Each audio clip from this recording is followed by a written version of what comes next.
গতকালকে সারা বাংলাদেশের ছাত্ররা এসেছে, আলেম ওলামারা এসেছে, আমাদের সবার এর সাথে একমত ঘোষণা করা দরকার আছে না নাই?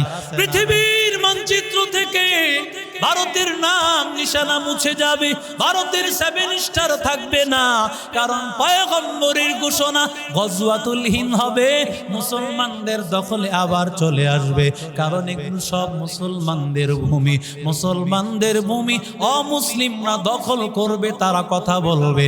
আমার বাংলাদেশ কোনো দিনই মোদি সরকার সহ কোনো অমুসলিমকে আর হিন্দু বাবুদেরকে ভয় পায় না।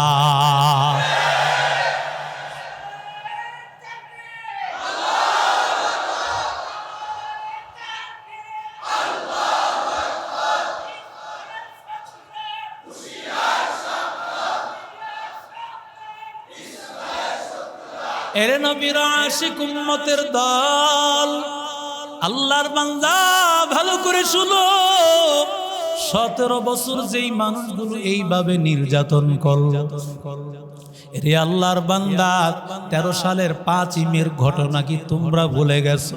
মারা গিয়েছে তো আমার হাফেজ ছাত্ররা, কথা বলেন ঠিক কিনা? 24-এর গণ অভ্যুত্থানের কথা ভুলে গিয়েছো? 70 জন কোরআনের হাফেজ আলেম যাত্রাবাড়ি মাদ্রাসা সহ এই গণ অভ্যুত্থানের মধ্য দিয়ে যারা আজকে বড় বড় গলায় কথা বলতে পারতেছো, একমাত্র স্বৈরাচারকে বিদায় করার মাধ্যমে। সুতরাং সেই স্বৈরাচারকে মাগ পায়া বলেন, আমরা ক্ষমতা আসলে আওয়ামী লীগ কিনিয়া আবার একসাথে চলবো। সাবধান সাবধান, এই বাংলার জমিনে যতদিন শাপলার বিচার না হবে, 5ই আগস্টের বিচার না হবে, ততদিন এই বাংলার জমিন পবিত্র হবে না, ঠিক কিনা? কিসের ভয় পাইতেছো ও নবীর আশিক উম্মতের দল? দলের দালালি ছেড়ে দাও, দলের মহাব্বত ছেড়ে দাও, আসল মহাব্বত করো আমার আল্লাহকে, আসল মহাব্বত করো ইসলামকে। এখন ওই মহাব্বত হয় নাই। গতকালকে সারা বাংলাদেশের ছাত্ররা এসেছে, আলেম ওলামারা এসেছে, আমাদের সবার এর সাথে একমত ঘোষণা করা দরকার আছে না নাই? আরো জোরে বলেন। বলবেন কেন আছে? আমাকে একটু বলো, একজন হাফেজের মূল্য দিতে পারবেন কিনা? আরো আল্লাহর বান্দা যুবক, কত ছাত্ররা স্কুল কলেজ ভার্সিটির ছাত্র কেমন নির্মমভাবে শহীদ করা হয়েছে।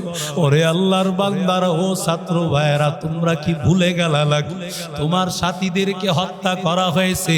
যেই জাতি তার ভাইয়ের কথা ভুলিয়া যায়, ওই জাতি হলো নিমক হারাম। যদি নিমক হারামি করো, ভালো করে শুনে নাও, বাংলাদেশের অবস্থা এমন হয়ে যাবে, যদি বাংলাদেশের মুসলমানেরা কোরআনের পক্ষে, ছাত্রদের পক্ষে যমুনায় যদি অংশগ্রহণ করার জন্য যদি এই স্বৈরাচারকে নিষিদ্ধ না করা হয়, সারা বাংলাদেশে এমন বিপ্লব করা হবে, স্বৈরাচারদের পতন ছাড়া আমরা কোনোদিন বন্ধ হব না, ঠিক কিনা? কোন সন্ত্রাসের সাথে মুসলমানের সম্পর্ক থাকতে পারে না, ঠিক কিনা? আমার ভাইয়ের রক্তের বিনিময়, রক্তের বদলা যতদিন এই বাংলার জমিনে বিচার না হবে, ততদিন এই স্বৈরাচারদের দলদের জায়গা বাংলার জমিনে হবে না, ঠিক কিনা? বলবেন হুজুর দলের কথা কেন বলেন? এই রক্ত ঝরেছে আমার সন্তানের, রক্ত ঝরেছে আমার ছাত্র ভাইদের। আজকে যাদের রক্তের উপর দিয়া তোমরা কথা বলতেছো, ছাত্ররা যদি রক্ত না দিত, আমার স্কুল কলেজ মাদ্রাসার ছাত্ররা আজকে বড় কথায় কথা বলার সুযোগ থাকতো না, ঠিক কিনা? এই জন্য স্বৈরাচার পতন হয়েছে। এদেরকে বিচার না হওয়া পর্যন্ত একজন একের পরে এই বাংলা মুক্ত হবে, ঠিক কিনা? জোরে বলে।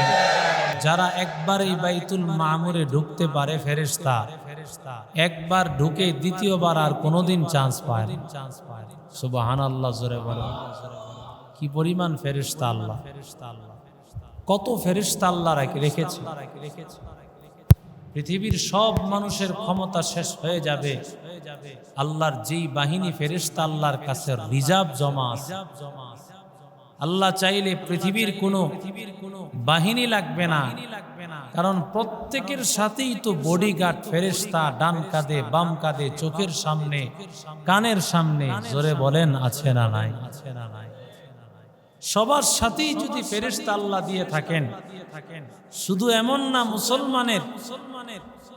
শুধু এমন নয় মুসলমানের কাছে আছে, বরং মুসলমানের কাছেও ফেরেশতা, ইহুদির কাছেও ফেরেশতা, খ্রিস্টানের কাছেও ফেরেশতা, হিন্দুর কাছেও ফেরেশতা, সবার কাছে ফেরেশতা, জোরে বলেন আছে না?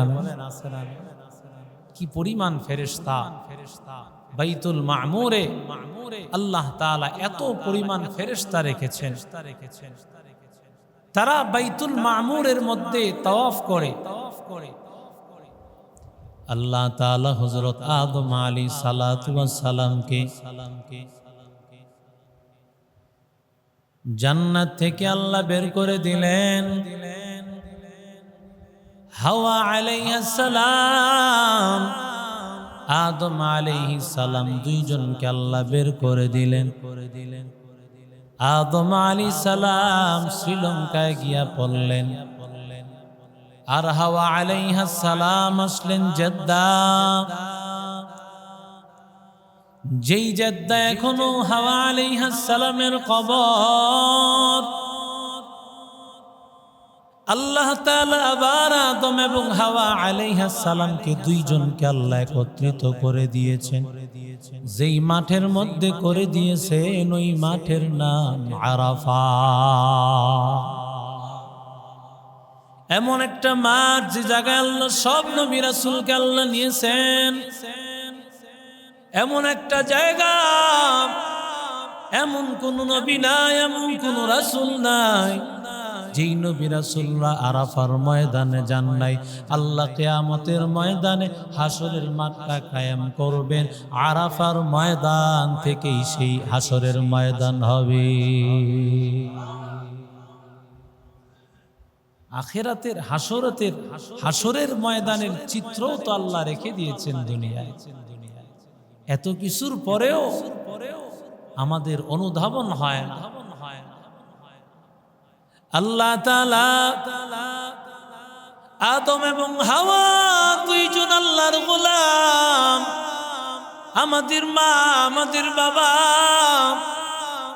অন্যায় করে ফেলেছে শয়তানের ধোঁকায়। আল্লাহ তাআলা ডাক দিয়া বলেন, আদম ও হাওয়া, তোমাদের অন্যায়গুলো মাফ করার জন্য আমি আল্লাহ ফেরেশতাদের দিয়া দুনিয়াতে আমি একটা ঘর আমি আল্লাহ বানায় দিলাম। ওই ঘরের মধ্যে গিয়া তাওয়াফ করবা, আর আমি আল্লাহকে বলবা, সাথে সাথে আমি আল্লাহ মাফ করে দিব।